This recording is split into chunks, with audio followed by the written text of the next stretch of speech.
এই বর্ষার সিজনে চিম্বুক পাহাড়ের সবচেয়ে উঁচুতে এমন একটা রিসোর্টের প্রিমিয়াম রুমে থেকে দেখতে পারবেন মেঘ, খেতে পারবেন পাহাড়ের ট্রেডিশনাল খাবার। শুধু তাই নয়, রিসোর্ট থেকে অল্প কিছু ডিস্টেন্সে গিয়ে দেখতে পারবেন 3টি সুন্দর ঝর্ণা, বিশাল বড় লেক এবং আরো অনেক কিছু। তো সম্পূর্ণ ডিটেলস এবং কত টাকা লাগবে সেটা জানার জন্য পুরো ভিডিও আপনাদের এইখান থেকে দেখে স্টার্ট করতে হবে। প্রথমে আমরা কল্যাণপুর বাস স্ট্যান্ড থেকে বান্দরবনের একটা নন এসি বাসে উঠে পড়ি। আমাদের ভাড়া পড়েছিল 700 থেকে 800 টাকার মতো। সবকিছু ঠিকঠাক থাকলে সকালবেলা এসে পৌঁছাবেন বান্দরবন বাস স্ট্যান্ডে। এইখান থেকে রিসোর্ট থেকে আসা সিএনজি আপনাকে নিয়ে যাবে রিসোর্টে। এটা আপনার প্যাকেজের সাথে ইনক্লুড থাকবে। যাওয়ার পথে আমরা এইরকম একটা বৃষ্টি পাই। পাহাড়ের বৃষ্টি উপভোগ করতে করতে আমরা চলে আসি রিসোর্টে। আমরা থাকবো চিম্বুক পাহাড়ের উপরের একমাত্র রিসোর্ট চিম্বুক হিল রিসোর্টে, যেখানে আমরা 2 দিন 1 রাত কাটাবো। তো আসার পরই আমাদের দেওয়া হয় ওয়েলকাম ড্রিঙ্কস, আর এইরকম সুন্দর ওয়েদারের সাথে খেতে বেশ মজাই লাগছিল। বাই দা ওয়ে, এটা হলো আমাদের প্রিমিয়াম রুম। রুমে ছিল 2 জনের জন্য একটা বেড, ফ্যান, এসি, টিভি, আলমিরা এবং প্রয়োজনীয় অ্যামেনিটিস,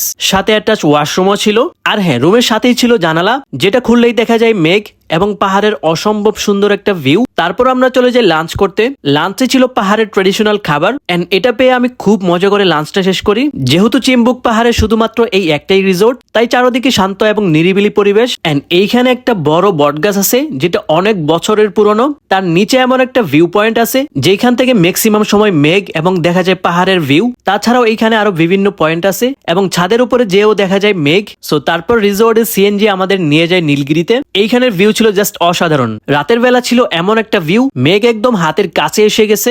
আসার পর প্রথমে আমাদের দেওয়া হয় স্ন্যাক্স এবং রাতে আমরা চাইনিজ আইটেম দিয়ে ডিনার করি। আপনারা চাইলে বারবিকিউ করতে পারবেন, তবে সেটা আগেই বলা লাগবে। পরদিন সকালবেলা ছিল এমন একটা ভিউ, মানে এক কথায় কোটি টাকার ভিউ, একদম পয়সা উসুল। তারপর সকালে ব্রেকফাস্ট শেষ করে চেক আউট করি। প্যাকেজের সাথে ইনক্লুড বাকি স্পট গুলো ঘুরে দেখানোর জন্য রিসোর্টে সিএনজি এসে নিয়ে যায় প্রথমে শৈলপ্রপাত ঝর্ণা। এই ঝর্ণা একদম রাস্তার পাশেই, কোন রকম ট্রেকিং ছাড়াই আপনারা এটা দেখতে পারবেন।